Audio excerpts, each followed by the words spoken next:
Halo, nama saya Muhammad Faizal Farizi. Saya dari Fakultas Hukum, ingin mewawancarai salah satu mahasiswa UI. Boleh diperkenalkan diri?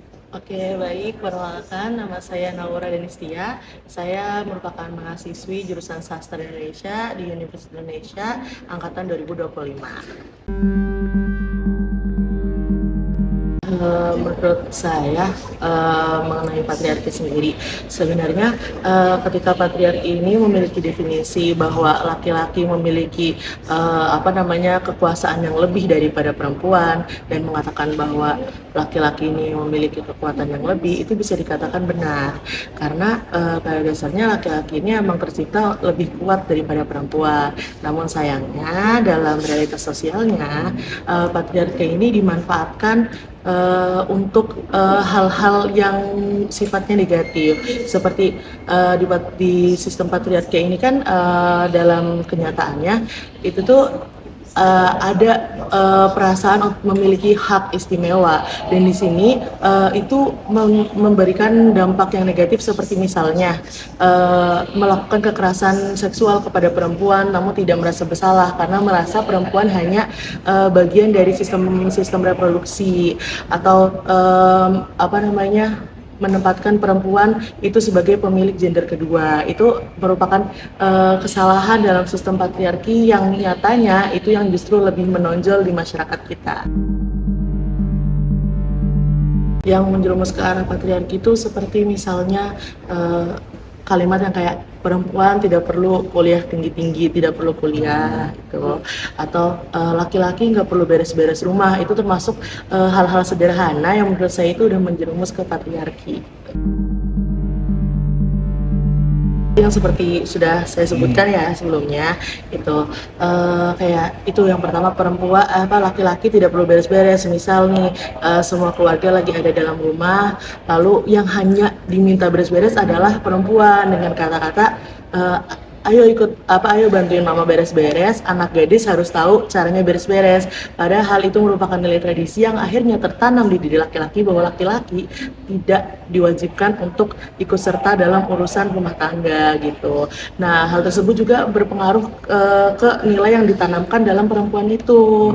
Dalam anak perempuan akhirnya dia memiliki nilai bahwa oh emang tugasku ini emang di rumah, dan itu bukan tugas yang harus dilakukan laki-laki. Jadi ketika nanti di masa depan dia menerima saja ketika dia yang diperintah untuk beres-beres sendirian, sementara laki-laki yang akan bersama dia di masa depan itu ongkang-ongkang kaki aja.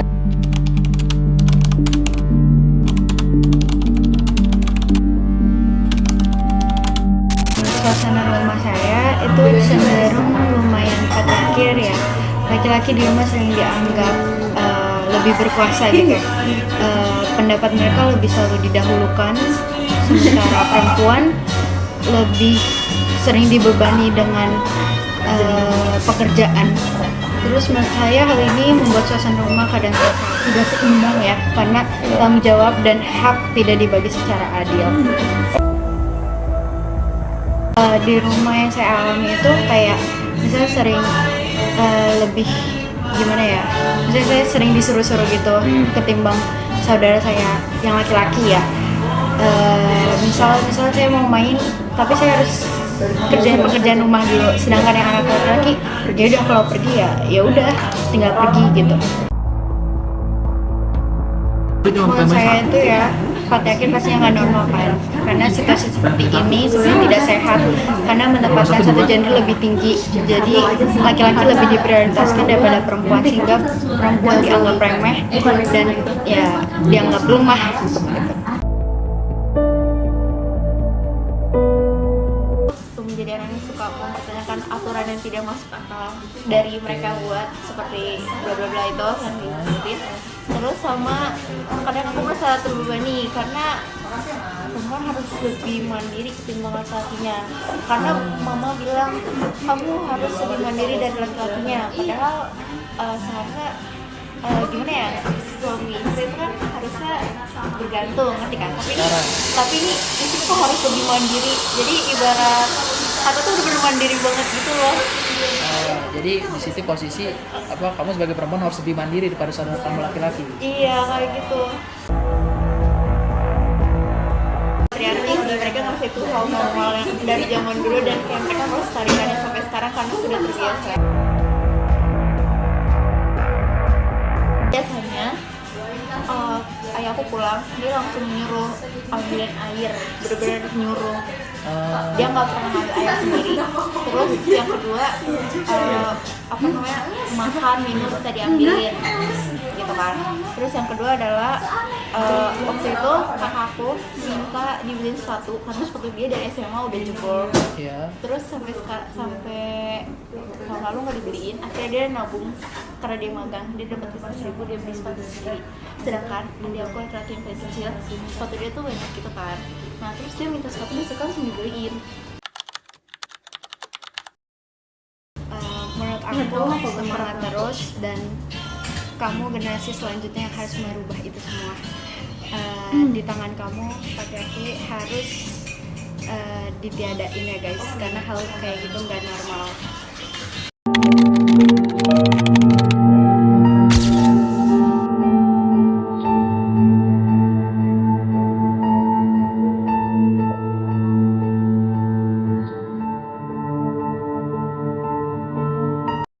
Menurut saya masih, ya indikatornya di 5 tadi. Apakah 5 tadi itu kan wujud ketidakadilan gender. Kalau disebut adil gender itu artinya apa? Artinya itu tidak ada marginalisasi, tidak ada subordinasi, tidak ada stereotip, tidak ada kekerasan, tidak ada beban bekerja berlebih.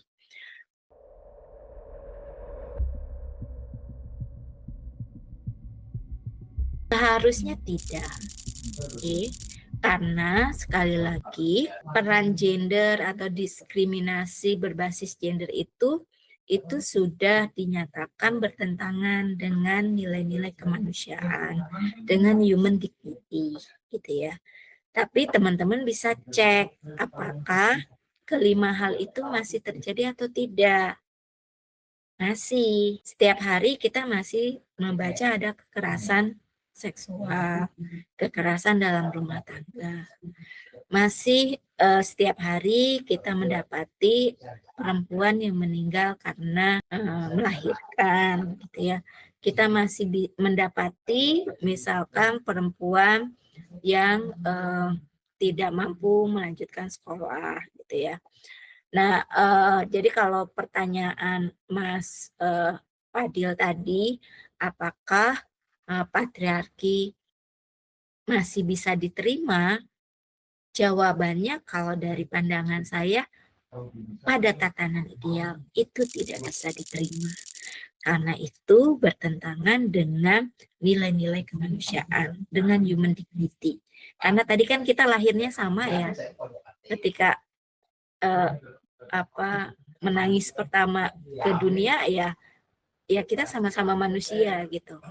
Tapi konstruksi sosial lah yang kemudian membedakan antara Hani dengan Gagah. Kita sosial yang membedakan. Prosesnya gimana? Nah, konstruksi sosial itu prosesnya ada 3. Pertama tuh eksternalisasi, kemudian pelembagaan, dan internalisasi. Jadi itu berputar. Eksternalisasi itu dari luar. Jadi itu bisa dari norma sosial, dari tafsir keagamaan, dari adat istiadat, dari norma hukum. Misalnya norma hukum negara. Itu dari luar. Kemudian terlembagakan itu dalam artian bekerja terus. Dan kemudian terinternalisasi pada individu, termasuk pada laki-laki dan perempuan. Contohnya, misalkan dalam lingkup keluarga. Oh, kalau anak perempuan lahir pakai baju warna apa? Pink ya kalau anak perempuan. Iya, gitu. kalau anak perempuan kebanyakan pakai warna pink. Kalau laki-laki? Kalau laki-laki lebih umum memakai warna biru. Yang mengatakan itu siapa? Karena sudah turun-temurun biasanya orang-orang melakukan seperti gender reveal itu lebih ke warna biru dan warna pink. Ya, itu berarti kan bukan given kan, yang buat konstruksi sosial kan. Itu mulai misalnya secara sosiologis itu dimulainya misalnya abad, seingat saya ya, ibu itu zamannya abad ke-15 apa ke berapa gitu. Karena dulu itu pakaian laki-laki perempuan itu ya sama gitu ya. Misalnya cenderung warna putih gitu ya. Nah, itu kan berarti misalnya biru untuk laki-laki, pink untuk perempuan, itu diciptakan oleh sebuah komunitas, sebuah masyarakat, kemudian itu seakan-akan menjadi kebenaran, menjadi norma, disosialisasikan ya dalam berbagai rupa, baik misalkan kalau ngasih kado, oh anaknya perempuan kasih serba pink, laki-laki kasih serba biru gitu kan. Yang kemudian itu mengakibatkan apa? Mengakibatkan stereotip. Kalau perempuan memakai dipakaikan baju warna biru, misalnya bayi, mungkin lebih mudah diterima ya kalau perempuan dipakaikan baju warna biru. Tapi ketika anak laki-laki dipakaikan baju warna pink, masyarakat lebih menerima atau tidak? Enggak kan? Karena tadi masyarakat melabeli dan mengatakan biru laki-laki, pink perempuan. Kalau laki-laki dipakaikan baju pink, maka dia dianggap feminim. Padahal kan nggak ada hubungannya. Nah, itulah konstruksi sosial itu bekerja. Nah, jadi patriarki masih sangat kuat di keluarga kita, di keluarga Indonesia. Wujudnya tadi tidak hanya konteks masalah pakaiannya, tapi pola asuh yang masih hierarkis, di mana misalnya ayah itu adalah patriark utama yang harus didengar, ya, yang pengambilan keputusan apapun itu sumbernya dari ayah.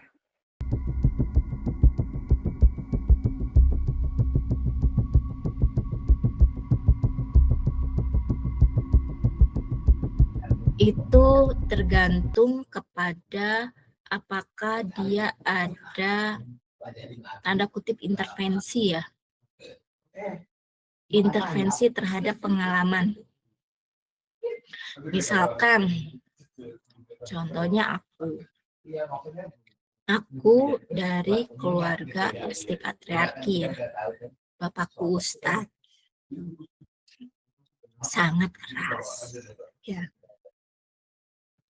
Kemudian dulu itu nilai-nilai patriarki itu disosialisasi dan dididikan dari keluarga ya. Itu yang harus teman-teman cek juga di keluarga teman-teman. Ibuku tuh selalu bilang begini, kalau mau keluar rumah, entah aku mau main, mau apa, rumah bersih dulu. Hal yang tidak dibebankan kepada saudara laki-laki. Kalau mau keluar rumah, rumahnya disapu dulu. Piringnya bersih dulu. Intinya rumah harus bersih dulu. Baru kamu boleh. Karena tadi peran perempuan itu domestik. Maka kemudian aku bilang, Pak tolong ya, nanti dapurnya bersihin. Atau anakku laki-laki. Boy, tolong ya nanti nyepel.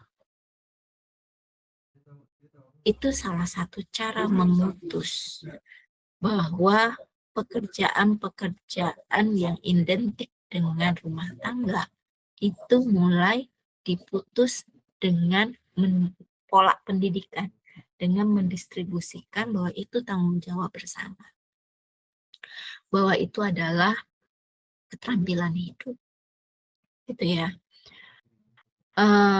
Jadi kalau ditanya apakah patriarki itu orang yang dibesarkan di dalam patriarki itu akan melanjutkan nilai patriarkinya? Bisa ya, bisa tidak.